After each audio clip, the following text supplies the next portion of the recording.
오늘도 주 예수 그리스도 안에서 만남을 주신 걸 감사드립니다. 오늘은 요엘서 1장 강의 네 번째 시간을 갖습니다. 오늘 말씀의 주제는 여호와의 말씀에 너희는 귀를 기울일지어다 라는 말씀입니다. 오늘 네 번째 시간으로서 요엘서 1장 2절 5절의 말씀을 참조하시면 되겠습니다.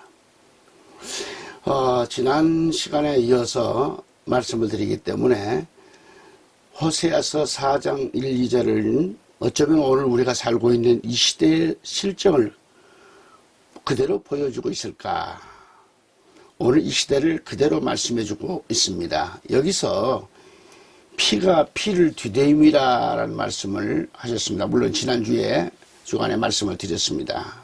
이어서 드리는 거기 때문에 피가 피를, 이 말은 원수가 원수를 대적한다, 그런 말씀이 됩니다. 피가 피를 뒤대임하는 이 결과는 망하는 것밖에 없어요. 그래서 사람들은 말세에 강포하여지고 간음함으로 위법하고 저주하고 거짓말하고 살인하고 도둑질하고 그렇게 된다는 겁니다. 그리고 이 땅에는 진리도 자비도 없고 하나님에 대한 지식도 없다라는 거죠. 이와 같은 것들이 사라졌어요. 호세아는 이 점을 경고한 겁니다. 호세아서 보면 5장 1절을 보면은 제사장들아라고 부릅니다. 이 제사장들은 뭘 말하나? 이 늙은 자를 가리킵니다. 늙은 자들아 이를 들으라, 그런 얘기죠. 그리고 이스라엘 족속들아, 이는 거민들을 말하는데 이스라엘 족속들아 깨달으라 라는 것입니다. 왕족들, 권세자들도 귀를 기울이라. 너희에게 심판이 있나니라 그랬습니다. 이는 불명코 하나님의 심판이 있다는 말씀이겠죠. 땅의 모든 거민들은 믿는 자들이나 믿지 않는 자들이요, 제사장들과 12지파와 모든 족속과 왕들과 또한 하나님께서 이집트에서 해방시킨 모든 백성들, 곧 하나님으로부터 은총을 받고 있는 선민들에게까지 해당되는 말씀입니다. 모든 이 세계 모든 민족을 포함한 말씀이 되겠습니다. 그리고 여기서 귀를 기울이라 그랬어요. 기울일지어다 선포입니다. 명령입니다. 귀를 기울일지어다라고 했는데 이 귀는 자, 뭘 말합니까? 이때 이 귀를 기울이지 않으면 들을 수 없다라는 것이죠. 하나님이 온 천하 만물 중에 진실로 들을 수 있는 자들에게는 생생하게 들려지지만 들을 귀가 없는 자들에게는 이 말씀을 들을 수 없습니다. 귀가 있는 자들만 들을 수 있는 거죠. 아니, 귀가 없는 자들이 어디 있어? 귀는 있습니다만 들을 귀가 없는 겁니다. 진리를 들을 귀가 없는 겁니다. 세상 것에 막혀서 말이지요. 세상 지식에 막혀서. 성령이 교회들에게 하시는 말씀을 들으라고 요한계시록은 쭉 말씀을 합니다. 들어야 돼요. 이때에 귀 있는 자들은 들을 수가 있는 겁니다. 누가? 성령이 교회들에게 하시는 말씀을 들을 수 있는 겁니다. 그래서 듣는 자가 복이 있다고 그랬죠. 영적으로 깨어있는 자, 참된 신앙자가 말이죠. 학생들에게 있어서 시험지는 환영받지 못합니다. 그러나 열심히 배우고 귀를 기울이고 잘 듣는 학생들, 아주 노력한 학생들에게는 시험지가 안 두려워요. 그러나 배우기를 싫어하고 듣는 것을 힘쓰지 않고 노력이 없는 이런 학생인 경우라면 시험지 자체가 괴로워요. 괴롭습니다. 이와 같이 하나님의 말씀인 복음이 그런 겁니다. 하나님은 전능하시고 인자하시고 인애가 풍성하시죠. 그런데 사람들은 이토록 자비로우신 하나님께서 왜 이렇게 세상을 만들어 놓았는가? 왜 사람들의 성격을 잘 알면서도 선악과를 만들어 놓고 또한 잘 알면서도 죄악도 만들고 지옥을 만들어 놓았느냐고? 그래서 성경을 보면 90% 이상을 지옥 가게 만들었냐고? 이상하다? 그러면 어떤 사람은 하나님을 믿고 싶지 않다라는 것입니다. 그래서 하지만 하나님이 하신 진리를 깨닫고 보면 너무너무 쉬운 거예요. 어려운 게 아닙니다. 그렇게 쉬운 방법을 자신이 받아들이지 않았기 때문에 문제죠. 왜 못 받아들이냐 이 말이죠. 왜 못 받아들이는가? 구약성경이나 신약성경이나 마찬가지입니다. 신약은 예수님께서 담당하여 주셨기 때문에 너무너무 쉬운 거고요. 구약도 어려운 것이 아니에요. 구약도 너무너무 쉬운 것이 장점이에요. 알고 보면 너무 쉽습니다. 관심을 안 기울이니까 어렵고 안 배우고 안 들으니까 어려운 거죠. 세상 것은 너무 잘 듣잖아요. 그래서 이사야 선지자는 이사야 55장 1절 3절까지 말씀을 보면 너희 목마른 자들아 물로 나오라. 돈 없는 자도 오라. 너희는 와서 사 먹되 돈 없이 값없이 와서 포도주와 젖을 사라. 너희가 어찌하여 양식 아닌 것을 위하여 은을 달아주며 배부르지 못할 것을 위하여 수고하느냐. 나를 청종하라. 그리하면 너희가 좋은 것을 먹을 것이며 너희 마음이 기름진 것으로 즐거움을 얻으리라. 너희는 귀를 기울이고 내게 와서 들으라. 그리하면 너희 영혼이 살리라. 내가 너희에게 영원한 언약을 세우리니 곧 다윗에게 허락한 확실한 은혜니라. 아멘.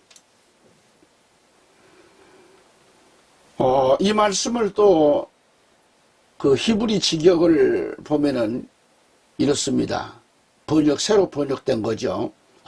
모든 목마른 자들아 물로 나오라. 돈 없는 자도 나와서 사서 먹어라. 돈 없이 값없이 나와서 포도주와 우유를 사라. 어찌하여 너희는 빵이 아닌 것에 은을 달아주며 배부르지 못할 것에 수고하느냐. 정녕 말을 듣고 좋은 것을 먹고 너희 자신들을 기름진 것으로 기쁘게 하라. 너희 귀를 기울이며 내게 나와서 들으라. 그러면 너희가 살 것이다. 다윗에게 한 신실한 인애로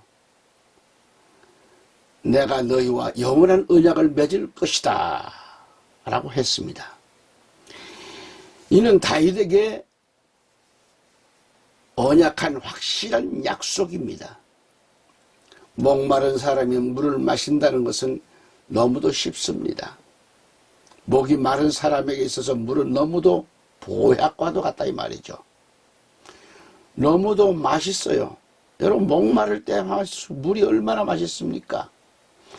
맛을 보니 마시지 않을 수 없는 거죠. 다시 말하면 목마른 사람이 물을 찾아 마시는 것처럼 나오라는 거죠. 어린 사슴이 시냇물을 찾기에 갈급함 같이.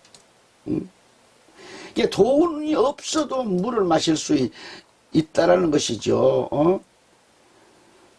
너무도 쉬운 겁니다.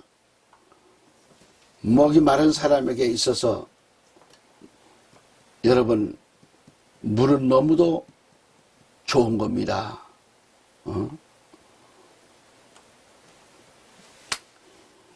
아니 돈이 없어도 와서 포도주와 젖을 사라고 하는 겁니다. 물은 얼마든지 있다는 거죠. 그러나 수고는 자신해야 됩니다. 내가 움직여야 됩니다. 내가 나가야 해요. 내가 들어야 하고 얼마든지 내가 해야 하는 겁니다. 하나님께서 얼마든지 허락하신 것들이죠. 그리고 감사하라는 겁니다. 감사해야 돼요. 나와서 포도주와 젖을 사라고 했습니다. 포도주는 하나님의 말씀이요, 예수의 피를 말합니다. 또한 거룩한 전 역시 말씀인데, 베드로전서 2장 2절에서 젖은 말씀이요 거룩한 말씀입니다.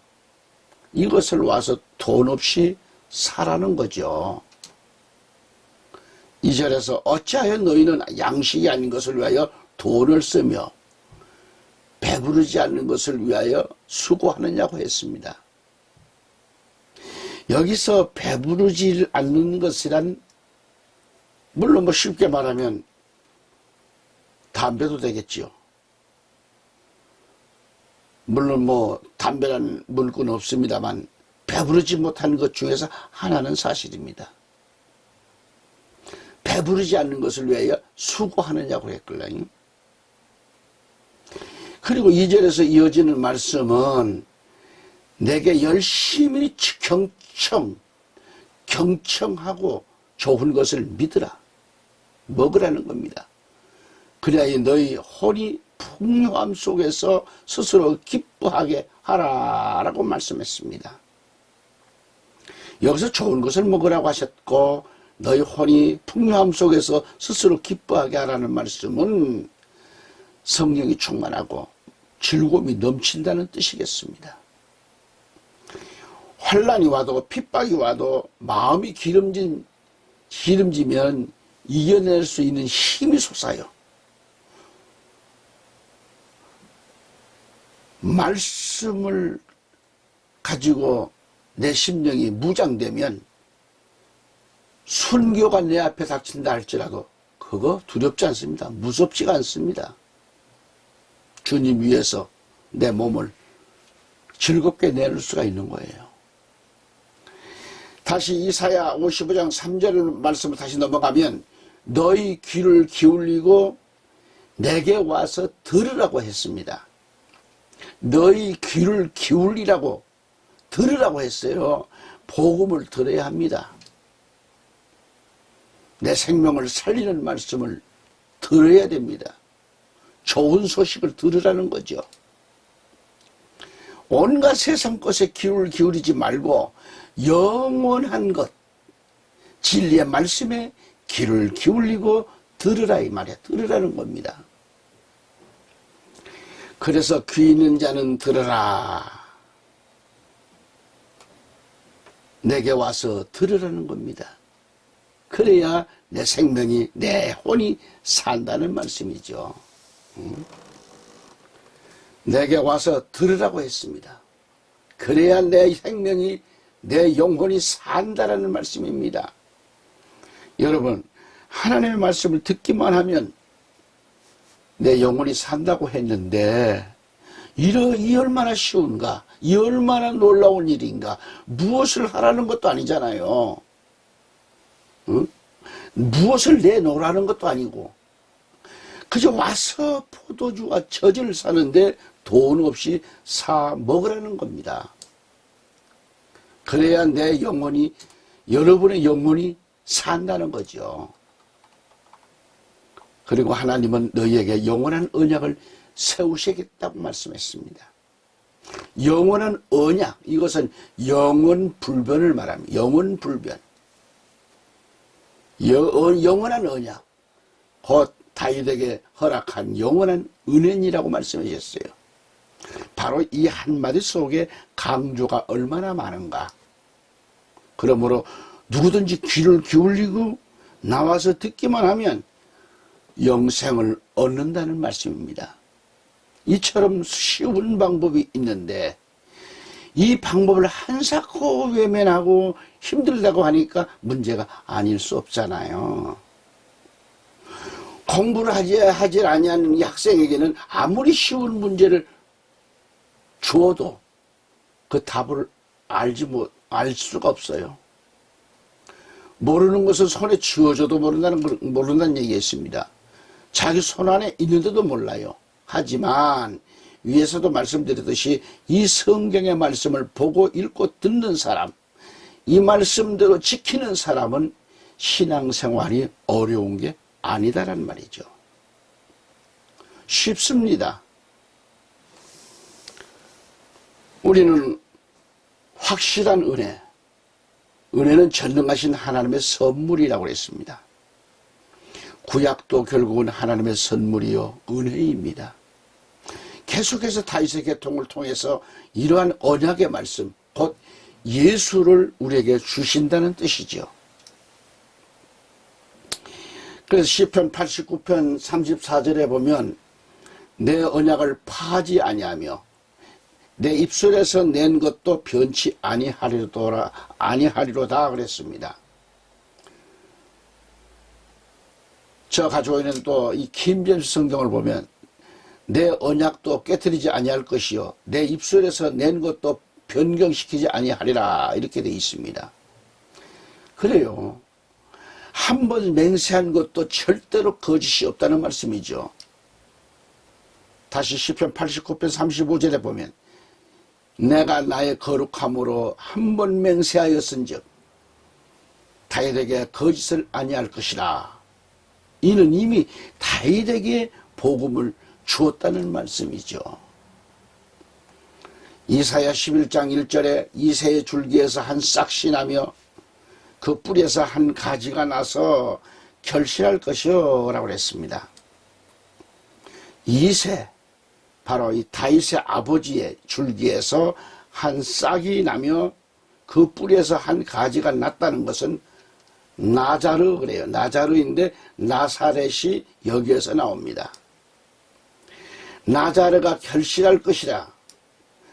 나사렛에서 선한 것이 날 것을 이사야 선지자를 통해서 보여준 겁니다. 이를 가리켜 사도행전 13장 21절 22절은 뭐라고 말씀합니까? 그 후에 저희가 왕을 구하거늘 하나님이 베냐민 지파 사람 기스의 아들 사울을 40년간 주셨다가 패하시고 다윗을 왕으로 세우시고 증거하여 가라사대 내가 이새의 아들 다윗을 만나니 내 마음에 합한 사람이라 내 뜻을 다 이루게 하리라 하시더니 라고 했습니다. 하나님의 뜻을 이루게 하신다는 겁니다. 이처럼 성경에서 하나님이 약속하신 대로 이 사람의 씨에서 이스라엘을 위하여 구주를 세우셨으니 곧 예수라. 여기서 내가 다윗과 영원한 언약을 세운다고 말씀합니다. 영원한 언약, 언약의 선물, 확실한 은혜라고 했습니다. 확실한 은혜, 곧 예수를 주시겠다는 말씀을 이사야를 통해서 보여주었어요. 그러므로 누구든지 어느 시대이든지 예수님만 잘 붙들고 있으면, 예수님만 믿고 있으면 이제 곧 닥칠 엄청난 재앙에서도 우리를 건져 주시는 겁니다. 아멘. 지금 그 애청해 주신 성도님들과 해외에서 끝까지 애청해 주신 교민 여러분, 선교사 여러분, 항상 건강하시길 기원합니다. 애청해 주셔서 감사합니다. 다음 시간 또 뵙겠습니다.